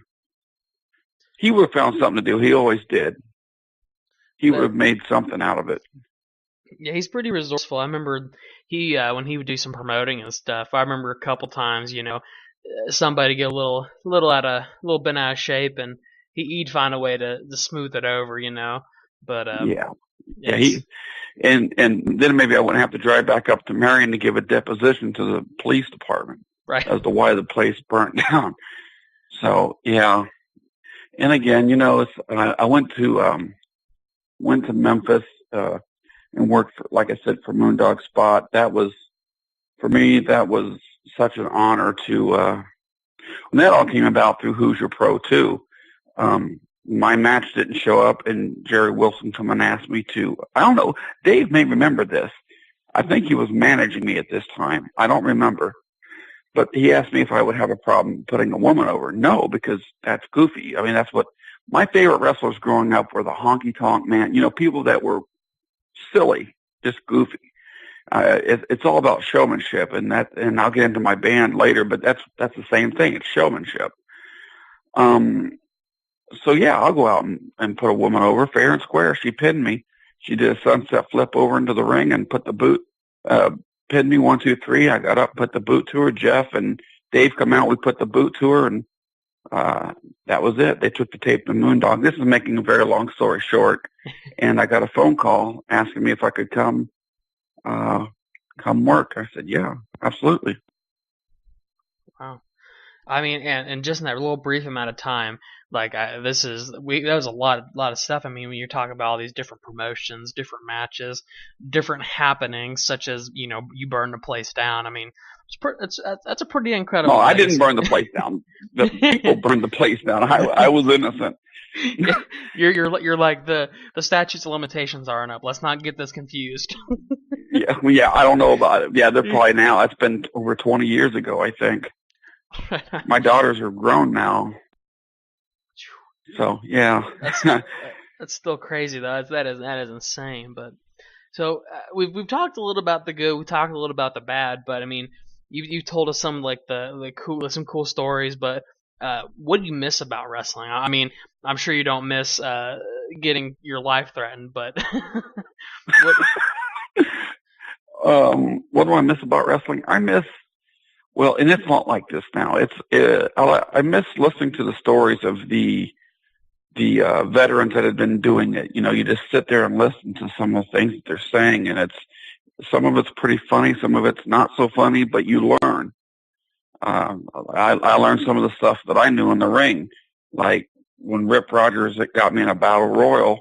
When he chops you, you move. You don't just stand there, because he's going to chop you again and again and again and again. Yeah, exactly. And he can knife edge chop. I don't know. I've never had the fortune or misfortune of working Ric Flair, but I can tell you Rip Rogers can chop. And I can tell you that firsthand. Yes, I've heard stories about Rip Rogers and his chops. I've heard some stories. Well, Rip was one of my influences. I used to work out at his gym in Seymour, Indiana, and he would, before we would work out and after, he would like talk to me about wrestling and very, very great guy. I learned a lot from him. I have all kinds of respect for Rip. Absolutely. I remember a while back we actually got him on the show, and he was a character. I mean, he's funny, but he is definitely not one to shy away from sharing his opinion. That is for sure. No. If he's angry with you, he will let you know. That is absolutely right. Yeah.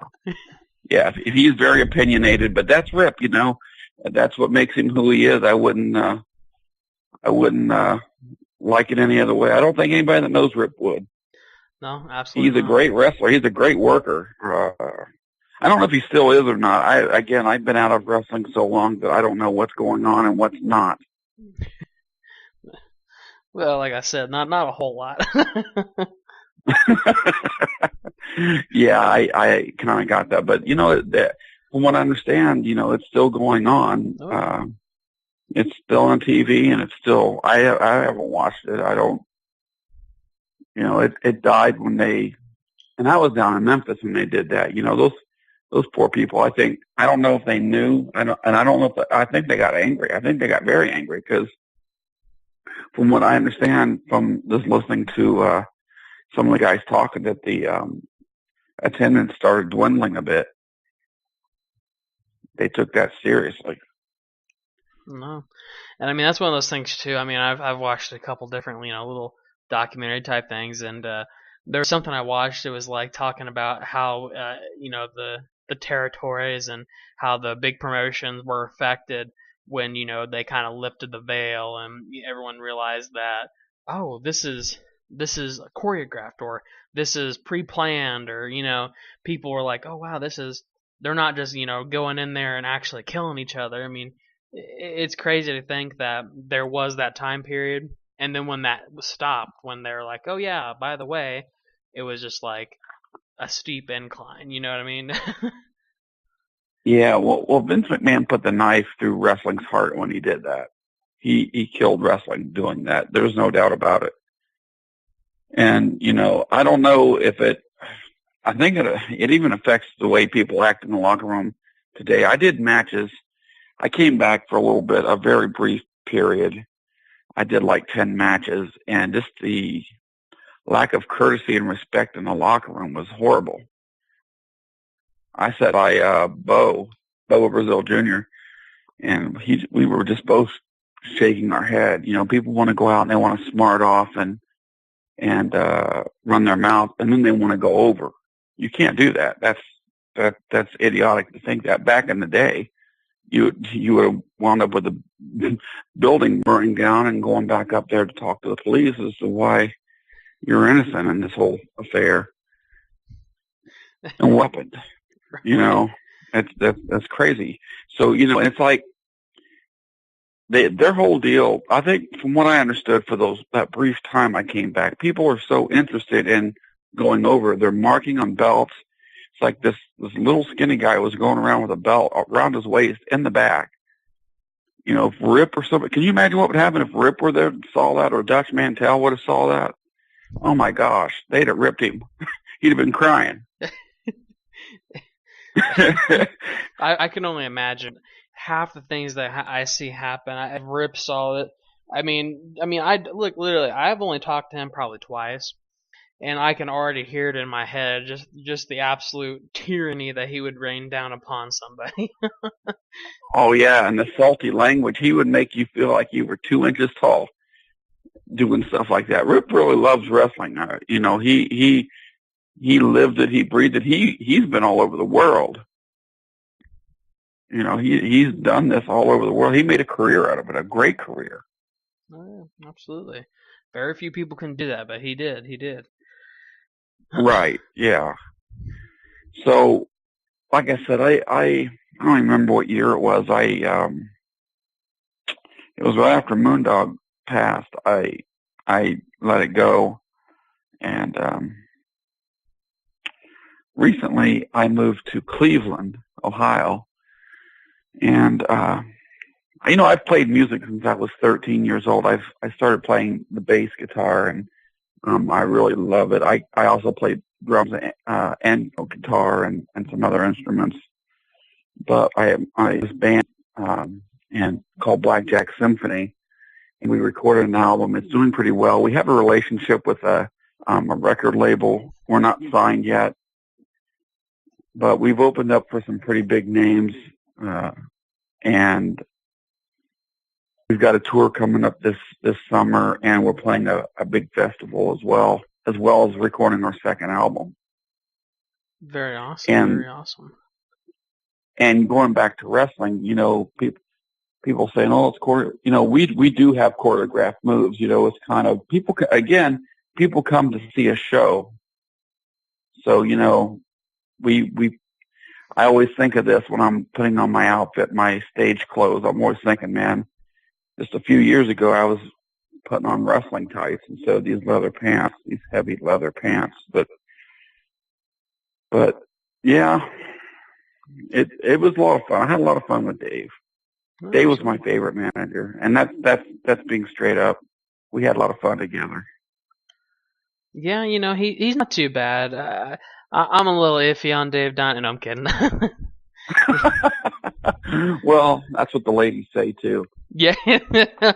I'm just kidding, Dave. Just kidding. No. I'm gonna tell his wife. Just kidding, Dave. If you're listening. He'll listen to it.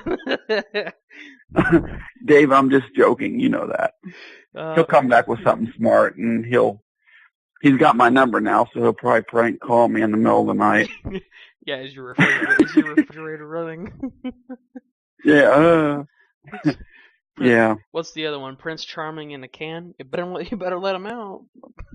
No, that's an old one. That's a tobacco. I don't even remember what it is. That's during my mom and dad's Prince something. I don't remember what it is. I used to make prank phone calls as a child, me and some friends, and we'd record them and play them back. And we wound up getting one of my buddy's phones turned off. My mom always said, "You're going to get our phone turned off." And we got his turned off, and his dad came home and wasn't too thrilled that his phone was shut off. We had already left, of course. That's how you do it, right? You get in trouble, but then you're like, "Hey, you got to stay here." So we're gonna skip on out of here. Yeah, but Bobby had a way of getting back at you. Bobby, he's very scheming. He remembers. He's got the mind of an elephant. He does not forget, and he will pay you back. And he did. He did. I don't remember what he did. He got one funny story he told me is that somebody, a couple friends called him out of the house late. Back in those days, you weren't allowed to go out of the house after you called in. So this is the 80s, and he left, and then they called his mom and dad and said that he was out, and he got in trouble. So then I guess he went back there, and they had the window open. He sprayed the fire hose the garden hose into the screen window all over the kitchen floor, and and took off running and got back home. Yeah, it was pretty funny. He tells it funny. I don't tell it funny. I'm just stating facts. So, you're just like, this is what happened. this is what happened.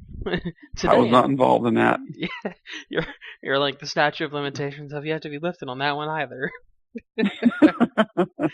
Oh my gosh. Yeah. I've lost contact with Jeff. I don't know Jack Frisco. I don't know how to get a hold of him. I know I've looked for him on Facebook. I have found Austin Steele. But I don't really talk to a lot of people though. Yeah, well, we'll probably have to put our feelers out for him, just to kind of see where he's at. We got a lot of people out in the community, like Diamond Dan and Rip Rogers. And I've worked for Diamond Dan too. I did a few matches for them. They were a lot of fun too. I remember one time, the first time they asked us to work for them, somebody stole my Canadian flag, which is a gimmick I used, take it out, anger people. And this tag team took it, and I called them, hey, can I have my flag back? Can I have my flag back? We'll bring it. And they didn't bring it to the show. So I can't remember if it was Dan or Quicksilver told me there was a battle royal. They told me go ahead and have at it. So I did. I took the cost of my flag and dowel rod out on them, which wasn't much, but I taught them not to steal, I guess. You know what they say? It's the Hammurabi Code, right? Yeah. Well, you don't steal people's stuff. Right. Yeah, that's right. I have no place for a thief. Back in the old days, they cut your thumbs off for that. No, I'm kidding. Well, they'd burn down a building anyway. Yeah, right. Yeah, they burned down a building at least. Oh man. Yeah. So I mean, we've talked a little bit. We've kind of gone back and forth, but I want to hear a little bit more about your band. Obviously, the next kind of structured question, I guess you could say, was, what are you up to currently? So obviously, you're in a band. Yeah, I play with Blackjack Symphony. We are out of Cleveland. We've opened for people like Y&T. People of this generation aren't going to know who they are. Yesterday and Today was their name, the first album, and Kiss opened for them back in the 70s, and they had. To me, it was a great honor to meet Y&T the first time. And we've opened for Mushroom Head, Doro Pesh, Uli John Roth. Who else? There's just so many people. Off the top of my head, I can't think. I can't think of all the people we've opened for. We played the Hard Rock. We played the House of Blues in Cleveland. Played, of course, the Agora. That's a historic place in Cleveland. If you go to the Rock and Roll Hall of Fame, there's a big thing about the Agora, and to me, it's a big deal to play there. People in Cleveland, don't matter, but to me, it did because I grew up here in Indiana. Yeah. And you can't get people to go to a show here, but in Cleveland, people are. It's a rock and roll town. We do pretty good. We've getting ready to go on tour June 30th to July 9th. We are hitting Indiana. I just don't know where yet. And July 19th, we are doing a big festival, and I can't remember where. I don't remember where that is either. Matt's probably going to call me once he hears us, say, "Hey, dummy, this is where it is." And I'm, oh man. So I've been playing bass again since I was 13, and I'm endorsed by Harkey Amps. Our first album is available. You can listen to us on iHeartRadio, Spotify, YouTube, what's Apple Music, Google Music. I can't remember all of it. You could, if you wanted a physical copy, you could buy it from our Facebook page. It goes through Kunaki. And we also have an EP. We lost our original drummer and another drummer after that. So Matt and I went in the studio and messed around with a couple of the songs that were on that album. And he did some vocals and did some, turned the bass up a little bit and put 4 songs on it. Yeah, 4 songs. So it was either one of those. And you can go to Blackjack. It's the official Blackjack Symphony on Facebook. But just look up Blackjack Symphony, not Black Jacket Symphony, because there's a band called that. Blackjack. You're just like, go to our page. Go to our page. But so yeah, just go to our page. Go to the Facebook page. What I was gonna ask, are there any other social medias, either for you personally or other social medias for the band other than Facebook? We have an Instagram page. I think David takes care of that. Our drummer, I think he takes care of that. I think we have a Twitter, but I don't know. Matt was supposed to do that. That's one of the things that the label wanted. They wanted all this social media. It's not about music anymore. It's about making money. So that kind of sucks, but you know, it is what it is. Yeah, unfortunately, that's one of those requirements, right? Yeah, I mean, there's a lot of all the bands that I grew up liking are retiring and or dying. I mean, can you believe Tom Petty passed away recently? Yeah, I've seen that. Yeah, and that's horrible. Chris Cornell passed away. Of course, I had just gotten out of the Navy when Soundgarden came out. Yeah. But I really loved Soundgarden. Lemmy Kilmister died. Oh my gosh. David Bowie. Oh, we're losing all these people, and all we have now is this garbage that they're trying to push down your throat. So I guess I would encourage everybody to support local music. Go see your local bands. Go see whatever music you can see that's actual music. Absolutely. Absolutely, that is correct. I agree. I'm a very huge proponent of local music, local activities, local wrestling, local restaurants, small businesses are the way to go. But exactly. So, just a quick note, you guys know where to go find them. Definitely go check them out. I'm going to check them out on Apple Music because I have Apple Music, and that's awesome. So I'm going to go check them out on there. You know where it is. Remember, it's Black Jack, not Black Jacket. And you can listen to us for free on Spotify. That is absolutely right. If you have a Spotify account. Yeah, check us out. Like us on Facebook. And let us know what you think. Yeah. This new album's going to kick so much rear. Give them feedback. It's going to be great. Yeah, give them feedback. Tell them that Ike sent them, and make some kind of comment about burning a building down. That would probably be beneficial. I don't think my bandmates know about that story. They know I used to wrestle, but they don't. I don't think they know that story. Yeah, that was a very and that's what happens when you. That's what happens when you work with stupid people. Yeah. So don't work with stupid people, ladies and gentlemen. If it wasn't already known, don't work with stupid people. If it wasn't, exactly, that would be my advice. No, you can't. I mean, that's all in the past, really, and I don't even really think about it much anymore. And my daughters, you know, they bring that up. Hey, Dad, or Emily will tell her fiance, yeah, I've been all over the southern United States with my dad. I traveled all over with my dad. She got her fingers caught we were tearing a ring down, helping tear a ring down. And she got her fingers caught because she was playing around. And I felt so bad about that. But that was a lesson she learned from Moondog Spot.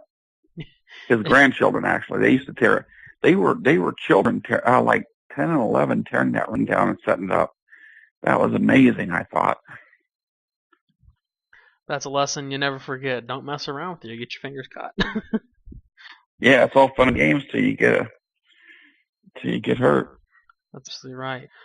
Well, you know, as we're kind of winding down, you know, I want to thank you so much for, you know, giving us the time today just to talk to you, kind of get to know you a little bit better, you know, talk about some, you know, old memories, old, you know, promotions to tell you about your new band, because else you may have a new band to listen to. It's always something I'm looking for is new music, so. But I really want to thank you for, you know, giving us the pleasure of getting to talk to you today, Lonny. It's been a legitimate honor and a pleasure getting to talk to you. I'll make sure Dave listens to this, so he can hear the story. He'll probably be saying, "See, we laugh about some of the things that happened." Dave will probably be crying. Oh, I can't remember. I can't believe I was part of that. Oh my gosh, that sucked. Because sometimes I do. I know. You know, I always said that if I made a movie about my life, that everybody would be laughing and I would be crying because going through it kind of sucks. But looking back, you know, always looking back is kind of funny. You've heard him here on the Dave Dynasty Show as a guest and as host of the monthly Graham's Gallery episodes. And now you can hear his stories, you can own a copy of Confessions of a Big Time Wrestler, the audio book from Dr. Jerry Graham Jr., former multi-tag team champion in WWA and owner of Bruiser Bedlam. You can hear all of his encounters with the various wrestlers, places, and promotions he's worked as he tells about his colorful, long, and illustrious career.